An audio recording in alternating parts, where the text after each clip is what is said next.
Cijela porodica Deviroglu se skuplja u dnevnom boravku. Džihan vodi glavnu reč o tome šta se desilo i niko ne može da veruje da je došlo do ovoga. Mukader je u očaju i govori da je ovu vest proširio neko iz kuće, te da Džihan bude pažljiv kada bude tražio krivca, jer je on među njima. Kao što smo i očekivali, prva osoba u koju Mukader uperi prst je Hančer. Hančer na sve načine pokušava da dokaže da nije kriva, ali Džihan staje na njenu stranu, govoreći Mukader da ne priča tako o Hančer, jer je ona nevina u ovoj situaciji. S druge strane, u Čemilovu i Derijinu kuću se useljava jedna mlada devojka, koja pokušava da zavede Čemila. Derija postaje ljubomora na nju, a Čemil mora da izbegne svaki kontakt sa tom devojkom, jer može biti u problemu sa Derijom. Za vreme doručka, Emir vidi vest vezanu za Džihana, Hančer i Bejzu. Derija uzima njegov telefon i čita šta novine pišu, ali to želi da vidi nova podstanarka. Derija govori svima da Čemil ne smije da sazna za ovo, te naređuje Emiru da ide sa Čemilom danas na posao kako bi izbjegao ovu situaciju. Po dolasku u radnju, dva čoveka komentarišu Čemilovu situaciju, ali Emir se pravi da je povredio nogu kako bi izbjegao to da oni kažu šta se desilo, jer Čemil to neće dobro podneti. Nešto kasnije dolaze dva čoveka koja zvanično kupuju Čemilovu radnju i jedan od njih kaže da mu je žao što se ovo desilo. Čemilu nije ništa jasno, ali Emir na sve načine pokušava da mu skrene pažnju sa te teme. Nusret zove Bejzu govoreći da će danas doći kod nje i da imaju novi plan. Naime, Nusret je taj koji je sve ove vesti preneo novinarima i postavio crni oblak nad porodicom Deviroglu. On dolazi u vilu govoreći Bejzi da krene sa njim kući, jer ne može da gleda ovo šta se dešava. Gulsum odlazi do Džihana u kancelariju i kaže mu da je Nusret došao i želi da odvede Bejzu kući. Džihan silazi sa sprata i zatekne scenu kako Bejza sedi na podu, a Nusret viče na nju da krene sa njim. Džihan govori da Nusret to ne može da uradi, jer Bejza nosi njegovog sina, ali tada Nusret uradi jedan deo plana kako bi on bio nevin. Nusret počinje da glumi kako plače i pada na Džihanove grudi, govoreći da Džihan nije kriv, već da su oni trebali da se reše te bebe odavno. Džihan tada odvodi Nusreta u kancelariju da popričaju. On mu obećava da će naći krivca i da će platiti za to što je uradio. Nusret se tada uozbilji jer zna da je on krivac, ali njegov plan ovdje nije gotov. On sprema nešto mnogo veće. Melik dolazi u vilu iz nabavke i govori Džihanu da je mnogo novinara ispred vile, te da je jedva prošao.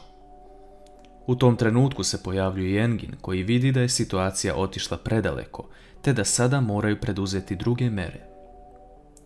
Džihan skuplja sve prisutne u dnevni boravak, govoreći da niko neće reći jednu reč novinarima i da povedu računa o svom kretanju neko vreme.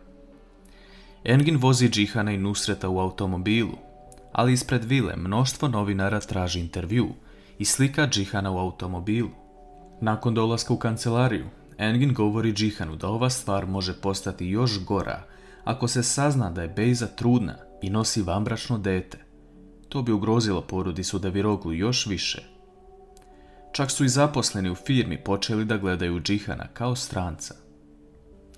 Nešto kasnije, Bejza pravi scenu kako je htjela da popije šaku tableta, ali Mukader je zaustavlja i smiruje. Nakon što Mukader izađe, Nusret zove Bejzu, govoreći da izađe na terasu i uradi ono što joj kaže. U trenutku kada Bejza izađe na terasu, Hančer dolazi i želi da reši ovu situaciju sa Bejzom, jer njihov sukob može biti samo gori po Džihana ako se ne pomire. Hančer pruža ruku pomirenja Bejzi, ali Bejza se tada seti šta joj je Nusret rekao. Naime, Nusret je rekao Bejzi da će na plaži biti jedan novinar koji će slikati Bejzu kako se drži za stomak na terasi, ali ovo što je Hančer došla je još bolja stvar po Nusreta i Bejzu. Bejza pruža Hančer ruku i drži se za stomak, a novinar to sve slika. Da li će ova slika još više ugroziti položaj porodice Deviroglu?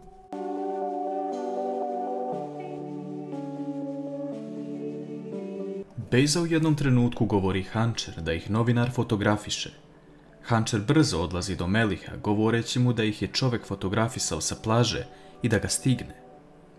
Svi ukućani čuju buku u vili i skupljaju se ne znajući šta se dešava.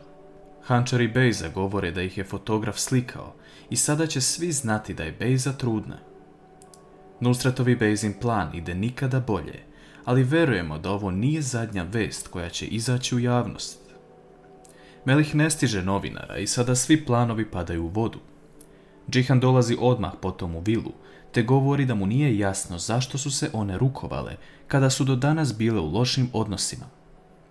Hančer mu govori da su htjeli da zakopaju ratne sekire, jer bi to i njemu dobro došlo.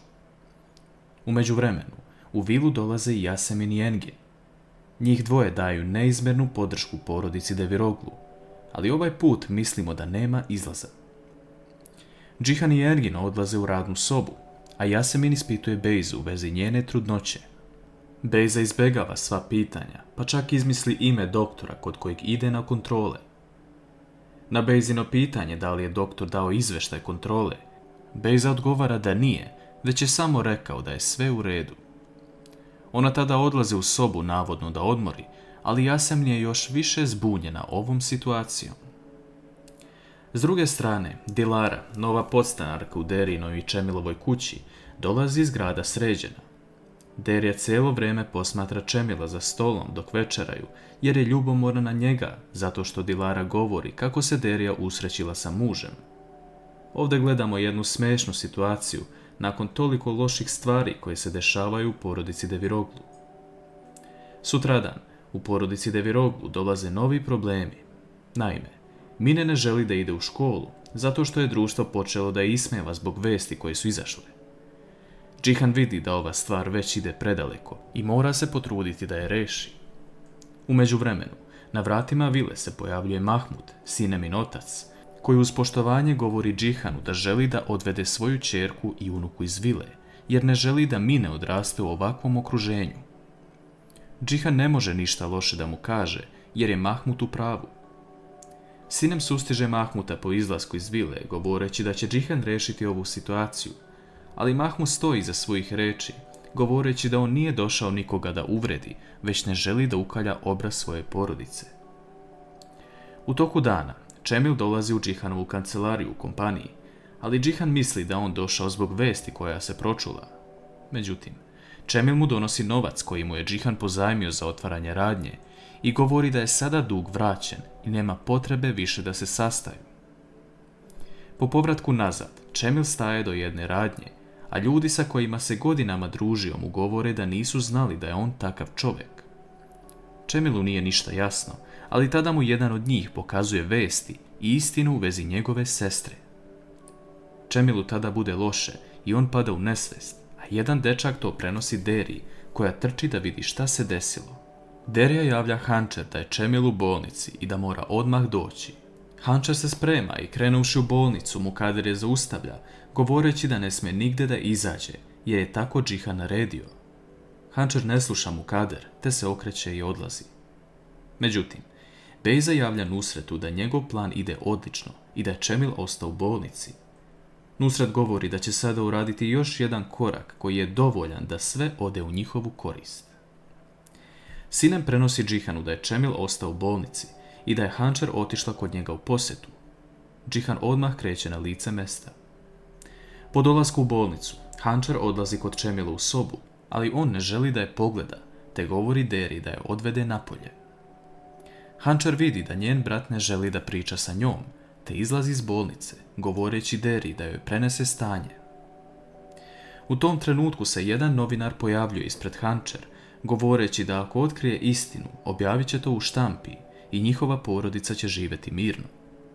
Tada se pojavljuje Džihan koji ne želi nikome da da intervju, ali u tom trenutku novinar počne da priča stvari koje jako iznerviraju Džihana. Naime, novinar govori da Hančer nije ništa znala, a da je živjela u toj kući sa Bejzom. Hančer se kune da to nije rekla, ali novinar tada kaže stvar koja će ovu situaciju podići na viši nivo. On pita Džihana da li ga je Hančer ranila iz ljubomore. Tada Džihan odlazi i sukobi se sa novinarom, pa čak mu polomi kameru. U tom trenutku dolazi policija i privodi Džihana. Da li će ova situacija još više ugroziti porodicu Deviroglu? Pišite nam vaše mišljenje u komentare.